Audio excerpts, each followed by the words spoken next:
C'est une histoire extraordinaire, presque unique dans le monde du transport aérien.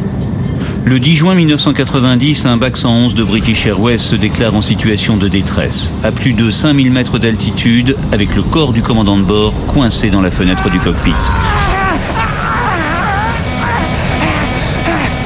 Dans le poste, 3 stewards se cramponnent à ses jambes pour éviter qu'il ne s'envole. Médée! Ici le vol 5390! Seul aux commandes, un jeune copilote qui se bat pour sauver la vie de ses 81 passagers. Médée! Ici le vol 5390! Voici l'histoire du vol British Airways 5390.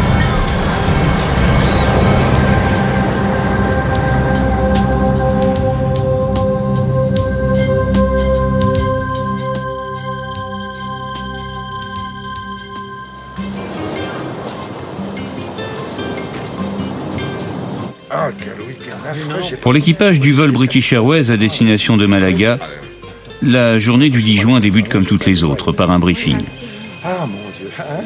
Les hôtesses et stewards British Airways basés à Birmingham se connaissent bien. Depuis des années, Nigel Hodgkin, Simon Rogers et Sue Prince se retrouvent souvent au gré des plannings sur les mêmes vols. Ce sont des professionnels expérimentés et fiers de leur métier.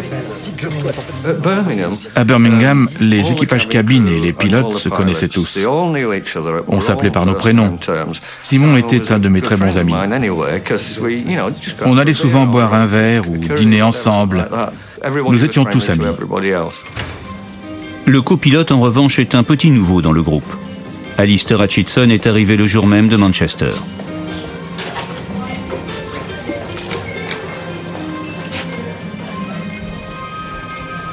Bonjour, Alistair. Venez.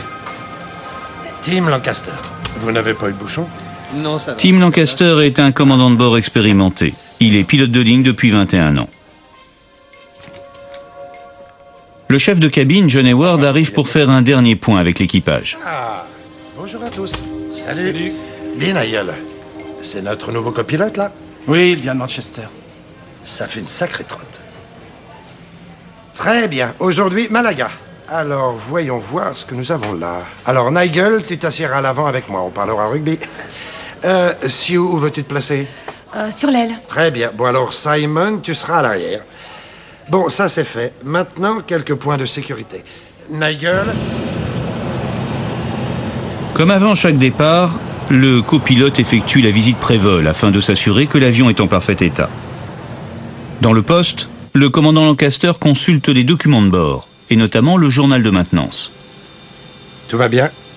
Oui, très bien. Il sort de maintenance, à ce que je vois. Ils n'ont pas fait grand-chose. Ils ont juste changé le pare-brise. Certains passagers sont des habitués de la ligne. Les autres sont pour la plupart des vacanciers en partance pour le soleil. Je prenais cet avion de Birmingham pour aller rejoindre ma mère à Malaga. J'étais avec ma sœur, nous allions passer une semaine de vacances entre filles. Je vis dans le sud de l'Espagne et rentre 2 à 3 fois par an pour voir mes petits-enfants ainsi que ma mère. Tout le monde vit près de Birmingham. C'est pour cette raison que je prends souvent le vol Malaga-Birmingham. Je peux m'asseoir près du... Merci.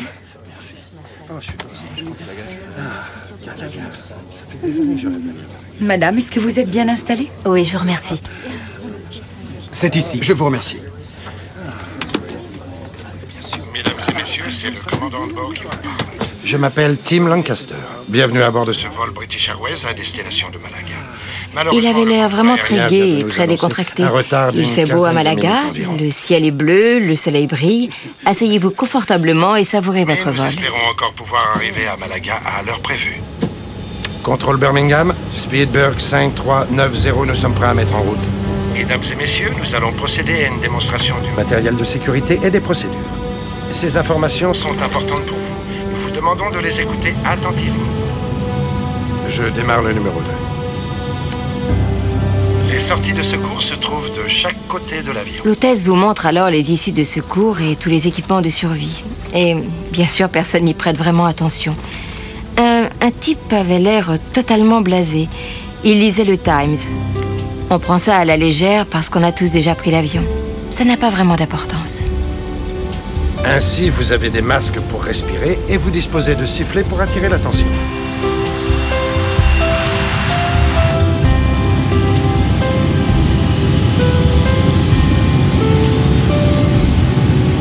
« 89. » Le BAC 111, surnommé la Jeep Desert, est un avion de conception anglaise extrêmement robuste et facile à piloter.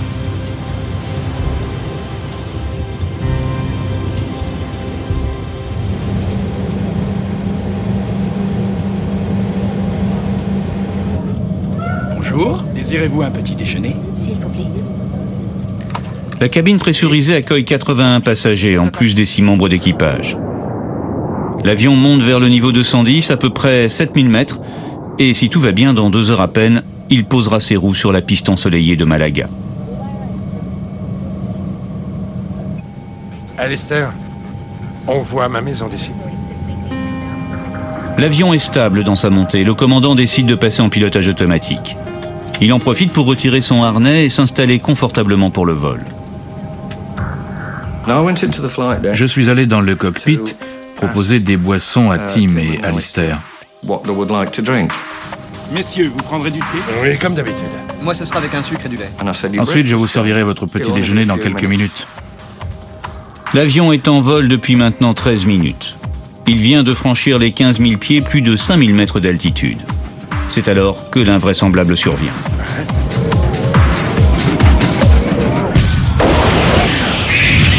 Dans une énorme explosion, le pare-brise du commandant saute et disparaît dans le ciel. Un air à moins 17 degrés s'engouffre à 700 km/h dans l'avion où instantanément un brouillard de condensation se forme. C'était un bruit sourd vraiment intense qui nous a fait trembler de tous nos membres.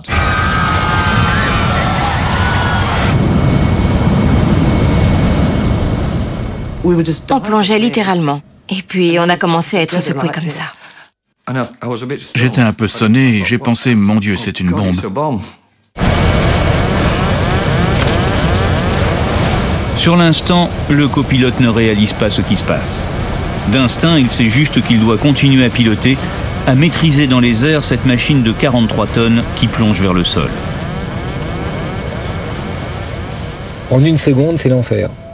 On est aveugle, sourd et muet. Aveugle parce qu'il y a une condensation due à la dépressurisation. On est sourd parce que ça fait un bruit effroyable. Un vent de 500 km/h ou de 700 km/h qui arrive dans un cockpit, c'est effroyable. Tout vole en éclats. On n'a même pas de quoi prendre une feuille de papier ou un crayon. Et puis on est muet parce qu'on ne peut même plus parler à la radio. Donc on se retrouve devant une situation très difficile à gérer. Plus que difficile. Totalement hallucinante avec le corps du commandant littéralement happé par le vide. Le corps dont les pieds sont coincés dans le manche à balai, bloqué en position piquée. Résultat, à chaque seconde, l'avion fonce un peu plus vite vers le sol, perdant rapidement de l'altitude. Et pour tenter de maîtriser la situation, un homme seul, sonné par le choc, et commençant à manquer d'oxygène dans l'air raréfié de la haute altitude. Difficile de réfléchir dans de telles conditions. L'aide va arriver de l'arrière, lorsqu'un des stewards va passer la tête par la porte du cockpit. Lorsque j'ai regardé dans le poste, la porte était tombée sur les commandes. Et tout ce que j'ai pu voir, c'était Tim à l'extérieur de l'avion. J'ai bondi vers lui et je lui ai attrapé le pied. L'autre pied pendait sur le côté de son siège. Je l'ai attrapé aussi avant que Tim ne soit complètement aspiré à l'extérieur. Nigel agrippe de toutes ses forces les jambes du commandant. À l'extérieur, un vent de 700 km/h fracasse le corps de Tim Lancaster contre le fuselage par une température de moins 17 degrés.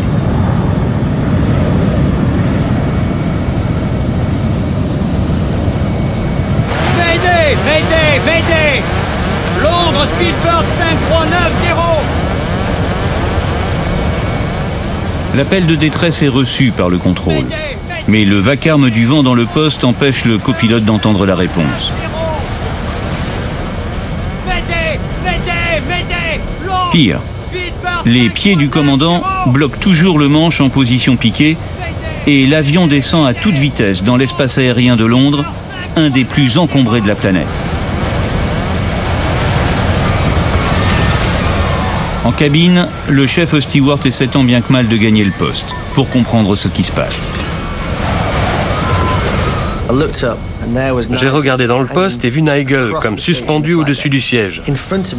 En face de moi, la porte du cockpit était tombée et s'était coincée dans les manettes de gaz de l'avion. J'ai donné 2 coups de pied et elle s'est littéralement cassée en 3 ou 4 morceaux. À l'arrière du poste, le long de la paroi se trouve un strapontin pour les visiteurs. J'ai réalisé que si j'attachais mon bras avec la ceinture du strapontin, je pouvais attraper Nigel et le tenir avec le commandant. Ça faisait un véritable point d'ancrage. Enfin, les 2 stewards réussissent à dégager les pieds du commandant du manche. Et le copilote peut reprendre le contrôle de l'appareil. Pourtant, il poursuit sa descente. Une descente rapide pour sortir des couloirs aériens où le risque de collision avec un autre appareil est grand. Et puis, il y a une autre raison à cette descente. Il faut revenir à une altitude où l'air est plus respirable. Car le BAC 111 est un avion de conception ancienne qui n'est pas équipé pour fournir de l'oxygène à tous ses passagers. Mais plus la descente se prolonge, plus la vitesse augmente. Approchant maintenant la vitesse maximale.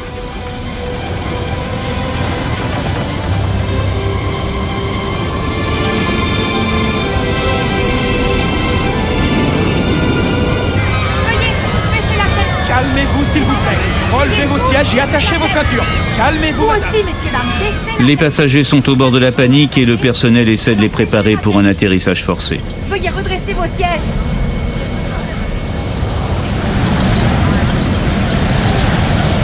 PA5930, Mayday. Dépressurisation explosive. Le copilote lance toujours ses messages sans entendre la réponse à cause du vent. Mais l'avion arrive maintenant à 3000 mètres d'altitude et il le remet en palier, laissant la vitesse ralentir jusqu'à 450 km/h. La pression du vent diminuant, le corps du commandant glisse sur le côté du fuselage. 1-0-0. 4-1-9-5 au radar. Nous avons la situation en main. Pour la première fois depuis l'explosion, Simon Rogers réussit à jeter un coup d'œil dans le poste et réalise la gravité de la situation. Quand l'avion s'est stabilisé, Simon est venu vers nous de l'arrière de la cabine. Nigel commençait vraiment à souffrir des bras, mais je savais qu'il ne lâcherait pas prise jusqu'à ce qu'il soit certain que Tim soit en sécurité. Nous étions tous terrorisés, malades de peur.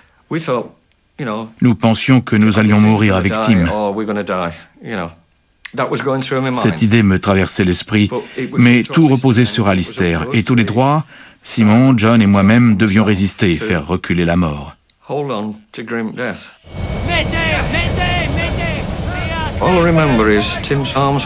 Tout ce dont je me souviens, ce sont les bras de Tim qui battaient l'air. Je n'oublierai jamais ça. Ses yeux étaient grands ouverts. Je me souviens, son visage heurtait la fenêtre latérale, mais il ne clignait pas des yeux. J'ai pensé et j'ai dit à John, je crois qu'il est mort. Je crois qu'il est mort. Je leur ai dit, toi et Simon devez tenir bon parce que je n'en peux plus, je n'ai plus aucune sensation dans les bras.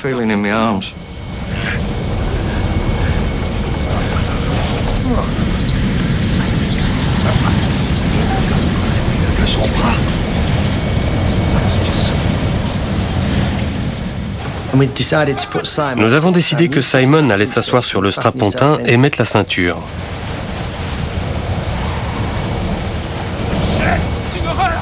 Une fois Simon accroché au strapontin, on a pu dégager les jambes de Tim qui se trouvaient entre le siège et le manche. On a essayé de positionner ses pieds sur le haut du siège. Ensuite, Simon a maintenu ses chevilles en les tirant vers le bas. Je tiens, mais je sens plus mes mains. Depuis maintenant plusieurs minutes, le corps du commandant Lancaster est soumis à un traitement inhumain. Les deux stewards sont persuadés qu'il est mort et que sans doute la meilleure chose à faire serait de le lâcher. Mais ce n'est pas l'avis d'Alistair, le copilote. J'en peux plus. Non! Vous devez continuer à le tenir! Le copilote se trouve devant un choix extrêmement difficile à prendre parce qu'il se dit 99 chances sur 100, il est mort. Le choc, la température, la vitesse, le manque d'oxygène, à quoi bon de le maintenir? Techniquement, si on le lâche, il risque d'aller cogner sur la dérive ou de se faire aspirer par un réacteur, ce qui provoque des dégâts encore plus considérables que dans la situation dans laquelle on se trouve. Donc, ils ont fait le choix de le garder, probablement pour la raison humaine avant tout, mais il fallait quand même envisager les conséquences techniques. C'est ce qu'ils ont fait le bon choix. Alistair réussit à stabiliser l'avion à 3000 mètres d'altitude. Mais seul aux commandes, il doit de mémoire retrouver les procédures à appliquer dans ce type très particulier de situation. Lentement, la vitesse tombe à 280 km/h et le bruit du vent se réduit suffisamment pour pouvoir à nouveau utiliser la radio. Nous avons une dépressurisation explosive. Nous demandons assistance radar pour le terrain le plus proche. Speedbird 5390 reçu. Acceptez-vous d'atterrir à Southampton? Speedbird 5390, j'ai l'habitude d'atterrir à Gatwick. Je préférerais Gatwick. Alistair demande le terrain de Gatwick où il s'est souvent posé. Mais l'aéroport le plus proche est celui de Southampton. Et comme le temps presse, il n'hésite guère longtemps. 1509, demande assistance radar sur Southampton. Alors le copilote se retrouve dans une situation pas facile à gérer. Seul aux commandes, alors qu'il y a une répartition des tâches qui se fait normalement, sur une approche qu'il ne connaît pas, un terrain sur lequel il s'est jamais posé, une dock qui a disparu dans le vent de la dépressurisation.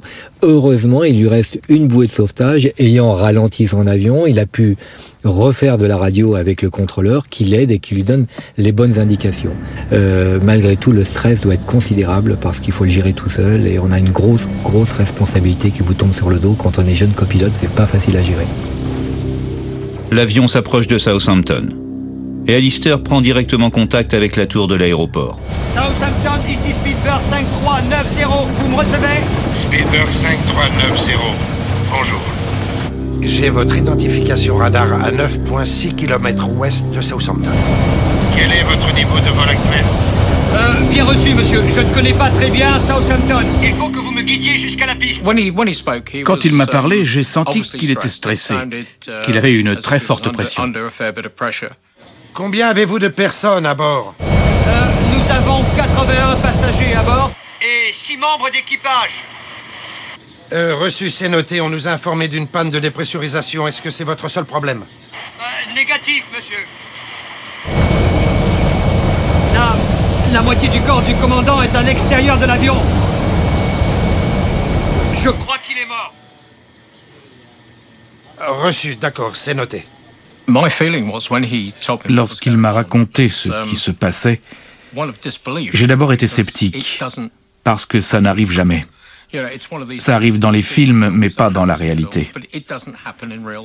Puis j'ai senti mes cheveux se dresser sur la tête, des frissons dans le dos, en bas de la colonne vertébrale, et j'ai pensé, non, ça ne peut pas être vrai, et pourtant ça arrive. Le steward le maintient. Mais prévoyez des secours à l'atterrissage pour le commandant. Je pense qu'il est mort. Affirmatif. Quel est votre niveau de vol? Je suis actuellement à 5500 pieds et je suis à 10-19. Reçu, c'est noté. Je vais vous donner un peu plus d'espace ensuite. Vous prendrez le cap 180. C'est une urgence prioritaire. On a un 111 avec une dépressurisation. Il y a 87 personnes à bord, alors dépêchez-vous. Immédiatement, le contrôleur met tous les secours du terrain en alerte maximale. Pouvez-vous confirmer que la longueur de votre piste à Southampton convient à un 111? Je confirme, oui. Elle convient à 111 et je vous donne tout de suite les chiffres. Si nous avions au moins 2500 mètres de piste, ce serait bien. J'ai peur que l'on soit en dessous des 2500 mètres. Même chose à Bournemouth. Nous avons un maximum de 1800 mètres de piste.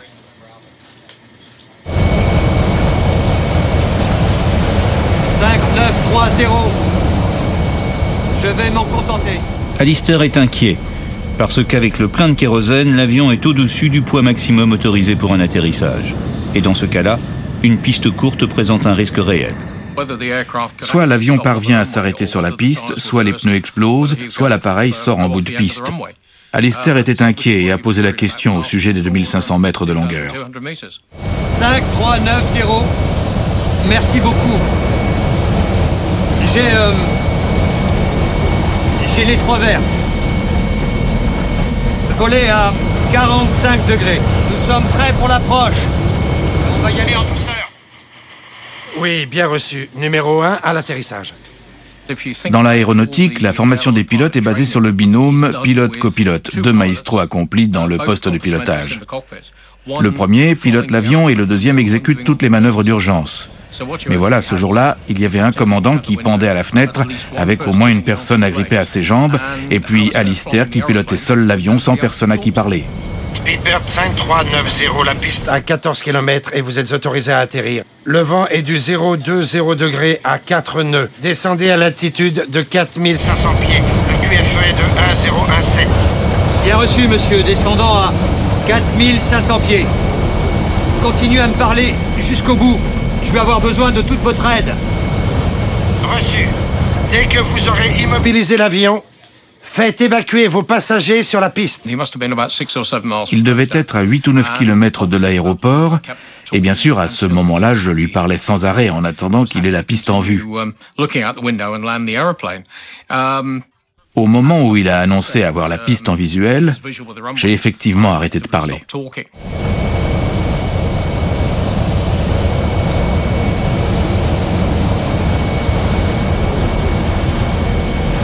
Pas besoin de répéter, sauf si je vous le demande. Je parlerai sans arrêt, mais n'hésitez pas à m'interrompre si vous avez une question. 5390. Merci beaucoup. J'ai la piste en vue. Merci, et vous êtes autorisé à atterrir. Voulez-vous que je continue à vous donner des informations? Négatif. 32 minutes après avoir quitté Birmingham, avec à son bord 81 passagers terrifiés, des réservoirs pleins de carburant, un commandant projeté à l'extérieur de l'avion et un vent de 200 km/h soufflant dans le poste, Alistair Hutchinson tente l'atterrissage le plus difficile de toute sa carrière.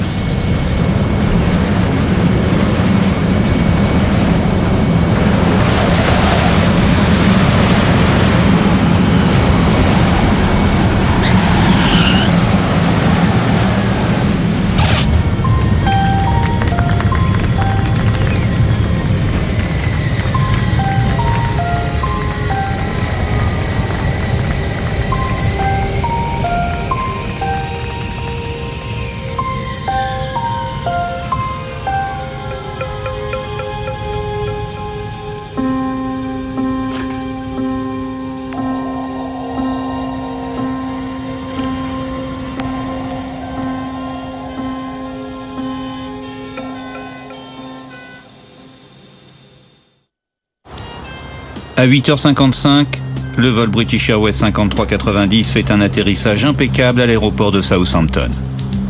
Immédiatement, les véhicules de secours entourent l'avion.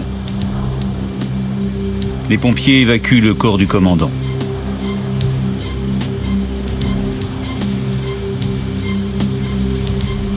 Les passagers et l'équipage retrouvent enfin la terre ferme.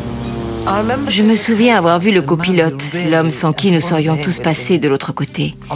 Et il marchait très lentement sur la piste en secouant la tête. Un ambulancier l'accompagnait, un bras passé autour de ses épaules et le copilote secouait la tête. Comme si... Je me rappelle ça parfaitement. Je ne sais pas pourquoi, mais je m'en rappelle.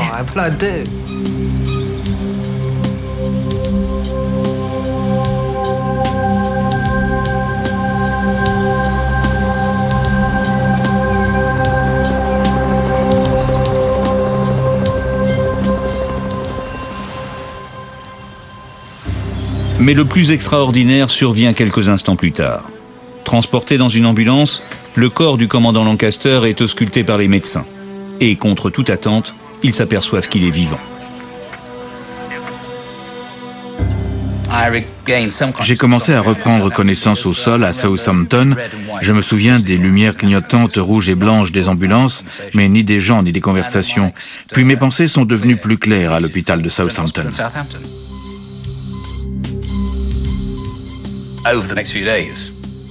Les jours suivants, des bribes de souvenirs sont remontées à ma mémoire et j'ai commencé à reconstituer le puzzle. Je me suis rejoué toute l'histoire et j'ai compris ce qui s'était passé.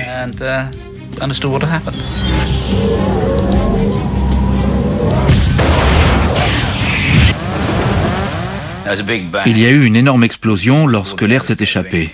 Et je me souviens avoir vu le pare-brise s'éloigner de l'avion comme une balle de fusil. Il a disparu au loin. Puis, je crois qu'il y a eu une deuxième explosion, plus forte. Et j'ai alors vraiment eu l'impression de m'élever, et puis la situation est devenue complètement surréaliste. J'avais conscience de me trouver à l'extérieur de l'avion, et ça ne me traumatisait pas vraiment. Mais ce dont je me souviens le plus clairement, c'est d'avoir manqué d'air, parce que je faisais face au vent. Lorsque j'ai réussi à tourner la tête puis à me retourner en entier, j'ai pu à nouveau respirer tout en regardant l'arrière de l'avion. Oui, je me souviens de ça, et je me rappelle avoir vu la queue de l'avion. Je me souviens avoir vu les moteurs tourner et puis plus rien. Ma mémoire s'est arrêtée à ce moment-là. Le miraculé est transporté à l'hôpital, où en quelques heures il récupère de son incroyable aventure. Il s'en tire avec une fracture du bras et du poignet et quelques engelures. Tim Lancaster reprendra ses fonctions 5 mois plus tard, comme si de rien n'était, alors qu'il est passé à travers une épreuve en théorie physiquement mortelle.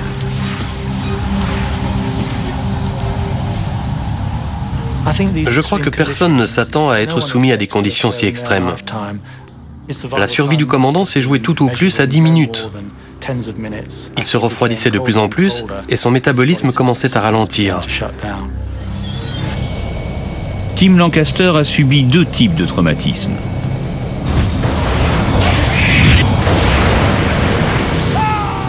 Tout d'abord le choc et la violence avec laquelle il a été projeté à l'extérieur de l'appareil. Puis la température de moins 17 degrés, renforcée par le vent soufflant à 700 km/h et le manque d'oxygène à 5000 mètres d'altitude. Dans de telles conditions, ses chances de survie étaient infimes.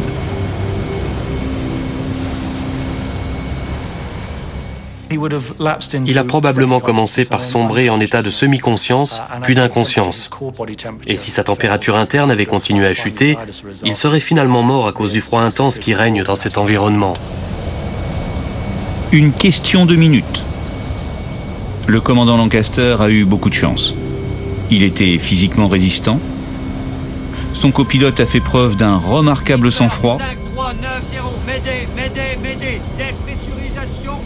Et les stewards se sont relayés pour lui éviter de s'envoler dans les airs. Tous ces éléments lui ont sauvé la vie.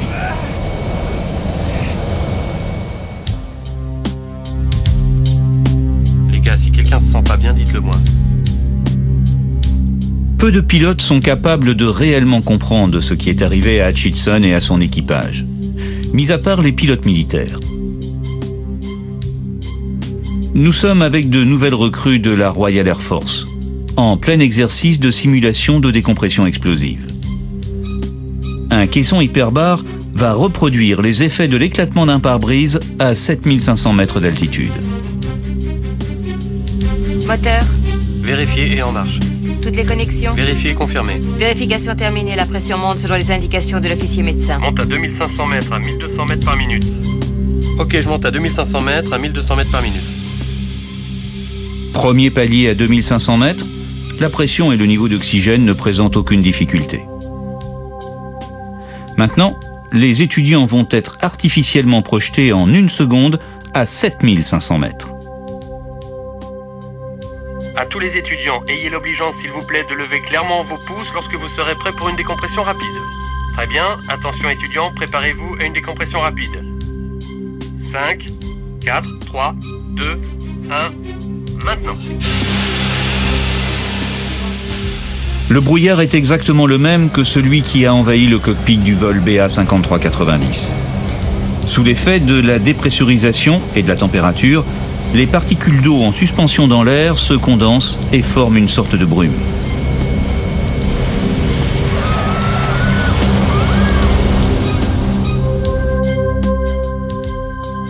À cette altitude, l'oxygène est rare et les capacités physiques et intellectuelles déclinent très rapidement.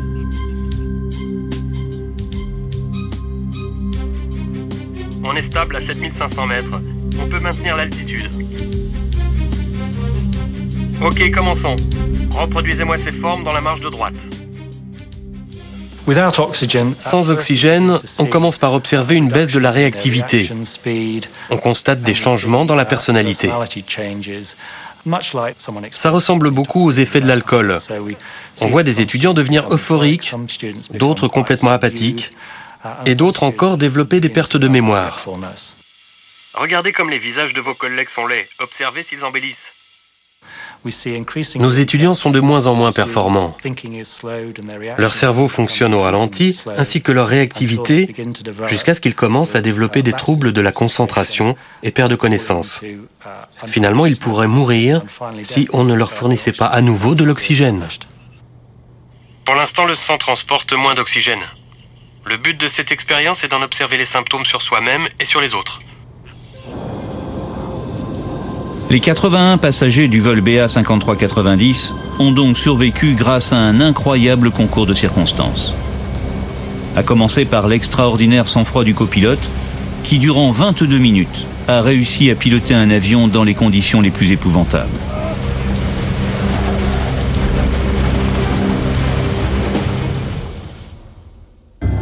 Restait à comprendre ce qui était réellement arrivé. Pourquoi et comment l'avion s'était-il retrouvé dans une telle situation?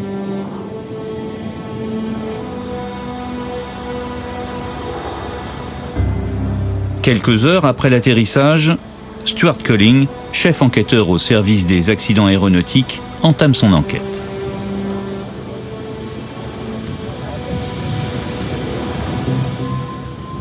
Les premières constatations établissent qu'il n'y a aucune déformation du cadre du pare-brise, excluant d'emblée tout problème de structure. Il n'y avait plus de pare-brise.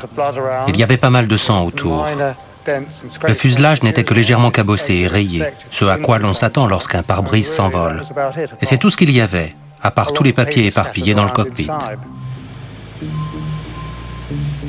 En cherchant dans le poste, l'enquêteur découvre un premier indice, le journal de bord. Il lui apprend un élément capital, un des pare-brises a été remplacé la nuit même.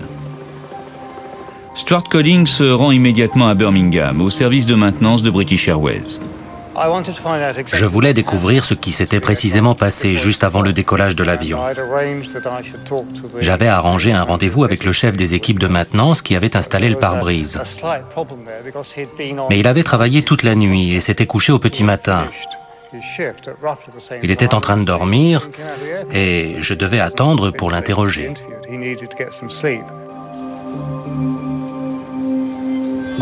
Bonjour, Stuart Colling. Comment allez-vous? Bien. Je voulais vraiment vous rencontrer. Oui, tant mieux. Ne perdons pas de temps. Est-ce le hangar en question? Oui, en effet, c'est ici que nous entreposons. Pendant ce temps, j'ai inspecté les installations, veillé à ce que tous les documents de travail, tous les registres soient identifiés et emportés pour que personne d'autre n'y ait accès. Puis j'ai attendu qu'il se présente.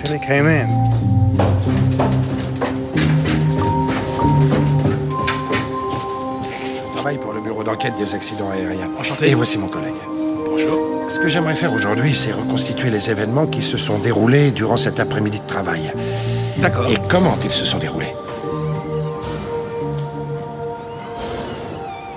Avez-vous remarqué quelque chose au sujet de ce pare-brise? Par exemple, des marques de fatigue préoccupantes ou... Mes premières questions étaient relativement générales, parce qu'à ce stade, nous n'avions aucun indice intéressant. Vous avez effectué ce travail seul. Vous ne l'avez délégué à personne, c'est bien ça? Stuart, téléphone, ça a l'air important. Oh, d'accord. Voulez-vous m'excuser? Bien sûr, J'ai pris l'appel. Mon interlocuteur m'a donné des informations sur le pare-brise qu'on avait retrouvé avec une trentaine de boulons, dont la plupart étaient de taille inférieure au diamètre requis. Une erreur de taille cruciale. Sur le bac 111, le pare-brise n'est pas posé depuis l'intérieur de l'avion, mais depuis l'extérieur, où il est fixé sur l'encadrement. Du coup, en altitude, la surface vitrée subit la pression toujours plus forte de l'intérieur de l'avion. Et la moindre faiblesse dans la fixation peut mener à la catastrophe. Je viens d'avoir des informations que je trouve très intéressantes. Selon mes collègues qui ont étudié vos boulons, leur diamètre ne serait pas bon. Il serait légèrement plus petit. Non, c'est pas possible. J'ai utilisé exactement les mêmes boulons, ça j'en suis sûr. Cet homme est un professionnel. Il tient, du moins le croit-il, à faire les choses bien dans l'intérêt de sa compagnie. Apprendre subitement qu'il aurait fixé un pare-brise avec des boulons de la mauvaise taille est un vrai choc pour lui. Je vais vous montrer. Venez, vous allez voir. Un élément nouveau surgit lorsqu'il me dit « J'ai jeté les anciens boulons dans la poubelle du hangar. Ils doivent encore y être. » Nous nous sommes précipités vers la corbeille et avons trouvé effectivement les 80 boulons. Les voilà. Ils sont là-dedans. Tenez, regardez. Ce sont les boulons. Ceux avec lesquels vous avez comparé les nouveaux, c'est ça? Tout à fait, oui. Je les ai comparés et ils étaient exactement pareils. Pour moi, c'est vraiment une preuve en or. Eh bien, je vais les importer. D'accord? D'accord. En comparant le registre de maintenance et les déclarations de l'ingénieur, l'enquêteur reconstitue rapidement la première partie de l'histoire. D'emblée, il identifie les erreurs commises la nuit précédente, lorsque le pare-brise du bac 111 a été remplacé. Nous avons déroulé le fil de tous les événements et nous avons mis en évidence environ 13 anomalies qui finalement ont eu pour conséquence l'utilisation des mauvais boulons. Si l'ingénieur avait réagi juste à un de ces événements, l'accident aurait été évité.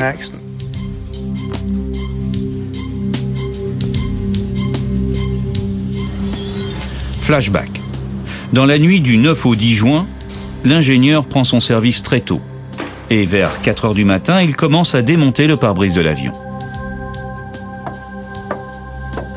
Le hangar est rempli d'appareils et le bac 111 a été poussé contre la porte du bâtiment, ce qui complique l'accès au pare-brise.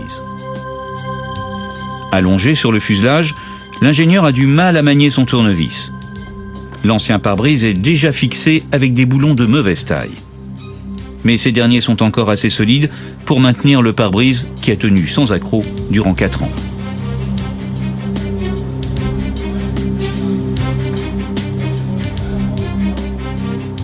L'ingénieur est consciencieux. Puisqu'il change le pare-brise, il décide de remplacer les vieux boulons par des neufs. Sûr de lui, il viole la procédure en ne vérifiant pas la taille des boulons dans le catalogue des pièces détachées et va directement à la réserve. Ça va et toi?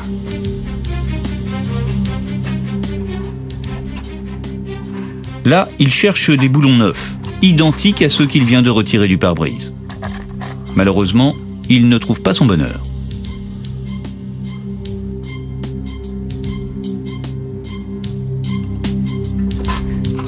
J'aurais besoin de 80 boulons 7DS. Je remplace un pare-brise sur un 111 et il me faut de nouveaux boulons. C'est du 8DS sur les 111. Bah non, ça c'est du 7. La preuve, c'est que je viens de les retirer. Ouais, bah de toute façon, on n'a plus de 7DS. D'accord. Bah écoute, je vais me débrouiller autrement. Merci quand même. Pas de quoi. Le magasinier, lui, sait quel boulon l'ingénieur doit utiliser. Mais ce dernier ignore le conseil. Et il décide d'aller chercher ces fameux boulons dans un autre magasin situé de l'autre côté de l'aéroport. Il est maintenant 5h15 du matin. Il n'a plus beaucoup de temps devant lui. Dans l'obscurité, il croit découvrir un stock de boulons identiques à ceux qu'il cherche. En fait, ils sont presque identiques, à 1 mm près.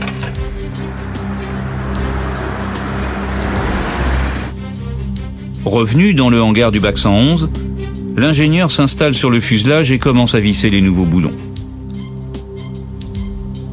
L'angle sous lequel il travaille ne lui permet pas de s'apercevoir que les boulons ne s'adaptent pas parfaitement. Il réussit à terminer sa réparation comme prévu à 6 heures du matin. L'avion est fin prêt pour repartir en ligne. Dans moins de 90 minutes, le commandant Lancaster va s'installer dans le poste de pilotage.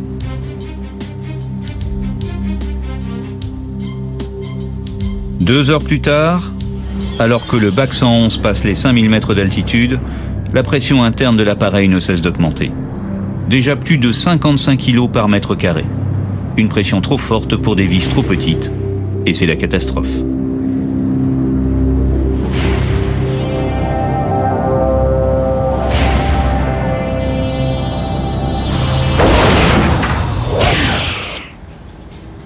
Pour Stuart Culling, cette découverte n'est qu'une première étape. Jusqu'à présent, personne n'a rien dissimulé. Mais l'enquêteur n'a pas encore répondu à toutes les questions. Pourquoi l'ingénieur a-t-il agi ainsi? Cette attitude est-elle un incident isolé ou bien le symptôme d'un plus vaste problème?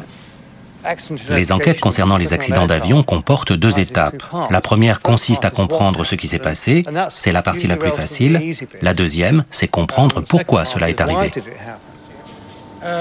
Pour répondre à ces questions, Stuart Culling va utiliser une méthode quelque peu révolutionnaire. C'est qui s'est occupé de la maintenance? Quel matériel a été utilisé? Nous pensions qu'en procédant aux interrogatoires de manière impromptue, nous obtiendrions plus d'informations. Les gens se sentiraient plus libres de parler. Si nous les avions officiellement prévenus, ils se seraient tus. Un peu de café? C'est pas de refus. Très bien. Comment trouvez-vous votre hôtel? Oh, très correct. Mais j'aime pas trop dormir loin de mon lit. Oui, je comprends, on est tous pareils. Bien. Il décide de s'entretenir avec l'ingénieur loin du contexte professionnel, dans une confortable chambre d'hôtel. Et pour comprendre les tenants et les aboutissants de l'attitude de l'ingénieur, Stuart Culling innove en s'alliant les compétences d'un spécialiste en psychologie comportementale. Êtes-vous toujours dans le hangar ou... Vous arrive-t-il parfois de réparer un avion à l'extérieur? Dans le passé, des psychologues sont déjà intervenus pour analyser les fautes commises par les pilotes sous l'effet du stress.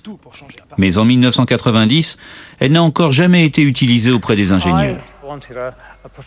J'avais besoin d'éclaircir un point professionnel en utilisant un terrain purement psychologique. J'espérais pouvoir le mettre suffisamment en confiance pour obtenir le maximum de lui. Bon, pour le catalogue des pièces détachées. Lorsque vous retirez des boulons, est-ce que vous consultez le catalogue tout de suite ou alors vous... En général, non. Ah oui? Oui, si je trouve un jeu de vis qui correspond aux autres que je viens d'enlever, alors je les prends dans la réserve des pièces détachées. Je vois. Vous trouvez donc plus facile de les comparer visuellement. Et c'est ce que vous avez fait dans l'affaire qui nous préoccupe. Oui, oui. Parce qu'au final, les boulons qu'on met sont les mêmes qu'on a retirés, oui. Donc en quelque sorte, il n'y a aucune différence. Et comme les premiers avaient fonctionné, pourquoi pas ceux-là? Voilà, je les ai remplacés à l'identique. Oui, étant donné que l'avion avait volé comme ça. Nous étions terrifiés qu'ils puissent avouer ce genre de choses. Parce qu'après tout, nous transcrivions ces déclarations. Et il était fier de lui. On aurait pu penser qu'étant donné son comportement, il n'aurait pas cherché à se mettre en avant comme ça. Si j'étais allé vérifier sur l'ordinateur tous les boulons et les pièces dont j'avais besoin et regarder les procédures, il est à peu près sûr que l'avion n'aurait pas décollé à l'heure. Je vois, je vois. Ainsi, si je comprends bien, étant donné que vous avez de l'expérience en tant qu'ingénieur, vous n'avez plus à suivre les règles à la lettre. Je me trompe, vous pensez que vous n'avez pas à suivre les procédures telles qu'elles ont été écrites? Voilà, je fais ça depuis des années maintenant. Sidéré par ce qu'il entend, Stuart Culling n'est pourtant pas au bout de ses surprises. De minute en minute, les dangereuses méthodes de l'ingénieur se font de plus en plus limpides. Donc, vous trouvez que vous pouvez avoir confiance en votre savoir? Vous vous y connaissez mieux que le responsable des réserves? Eh bien, disons que moi, je suis ingénieur, j'ai retiré 80 boulons et ensuite je les ai remplacés. Voilà, c'est aussi simple que ça. Enfin, je crois. Donc, vous vous fiez au fait que cet avion avait volé comme ça et que le diamètre des boulons devait être bon? Eh bien, oui, vu que ce pare-brise était sur cet avion depuis longtemps. Leur but, finalement, dans ce service, était d'expédier leur travail. Le planning à venir était chargé. Tout a été fait de nuit. Très souvent, ces hommes avaient bien plus de travail qu'ils ne pouvaient en assumer. Et ils usaient de stratagèmes pour y parvenir. Avec l'aide du psychologue, Culling rédige la première version de son rapport et met en évidence les déficiences de la maintenance British Airways à Birmingham. Mais la compagnie réagit et conteste le rapport. Parce que l'enquête n'a pas été menée selon les procédures habituelles, Stuart Culling doit finalement effacer cette mise en cause dans son rapport final.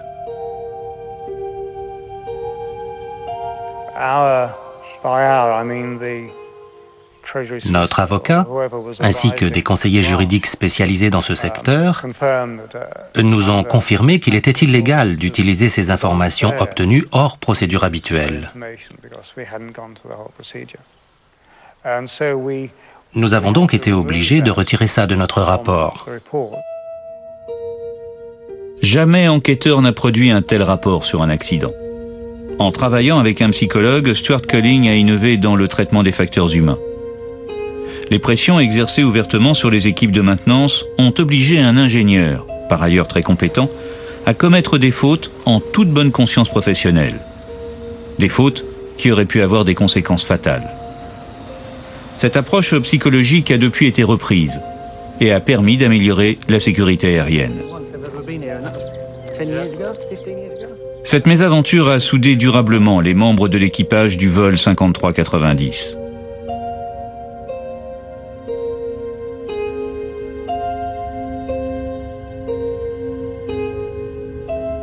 Personnel de cabine et pilotes se revoient régulièrement. Et évidemment, leur sujet favori de discussion, c'est l'accident.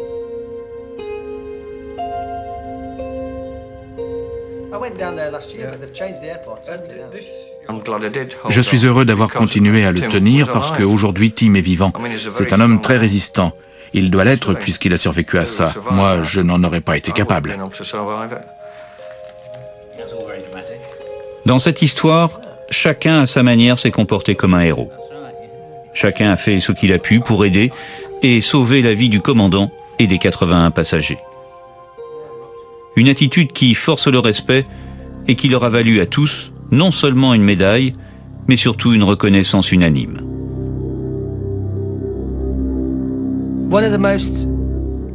Retourner à Birmingham a été l'un des moments les plus émouvants. Lorsque nous sommes entrés dans l'aéroport, tout s'est arrêté. Le personnel au sol et toutes les hôtesses au comptoir d'enregistrement se sont levés et nous ont applaudi pendant que nous traversions tout le bâtiment. Ces moments ont été vraiment très émouvants. En fait, j'avais pas envie de ce genre de choses. Le tapis rouge, tout ça. Leurs collègues ont salué un équipage qui a fait preuve d'un professionnalisme exceptionnel à tous les niveaux. Un personnel de cabine qui a accompli un travail d'équipe dans des circonstances extraordinaires. Et un copilote, seul aux commandes, pour ramener l'avion à bon port et sauver tout le monde à bord.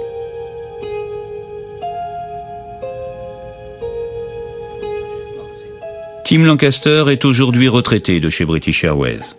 Mais il a été réembauché par une autre compagnie et continue à voler comme commandant de bord.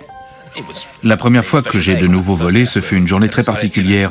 J'avais déjà recommencé à travailler et à aller mieux, mais une fois que j'ai pris cette décision, le reste a suivi. J'y pensais tous les jours, c'est vrai. Chaque jour j'y pense, d'une manière ou d'une autre, chaque jour. Cela m'affectera jusqu'à mon dernier jour. Nigel, Sue et Simon ne volent plus.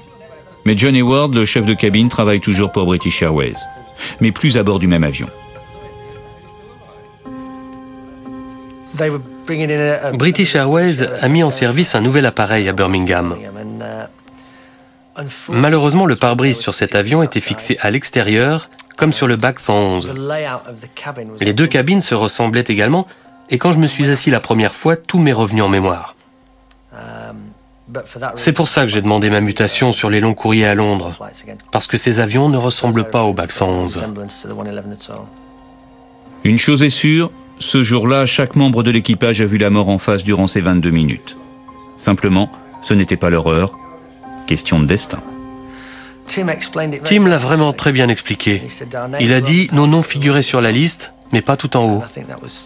Et je pense que c'est probablement vrai.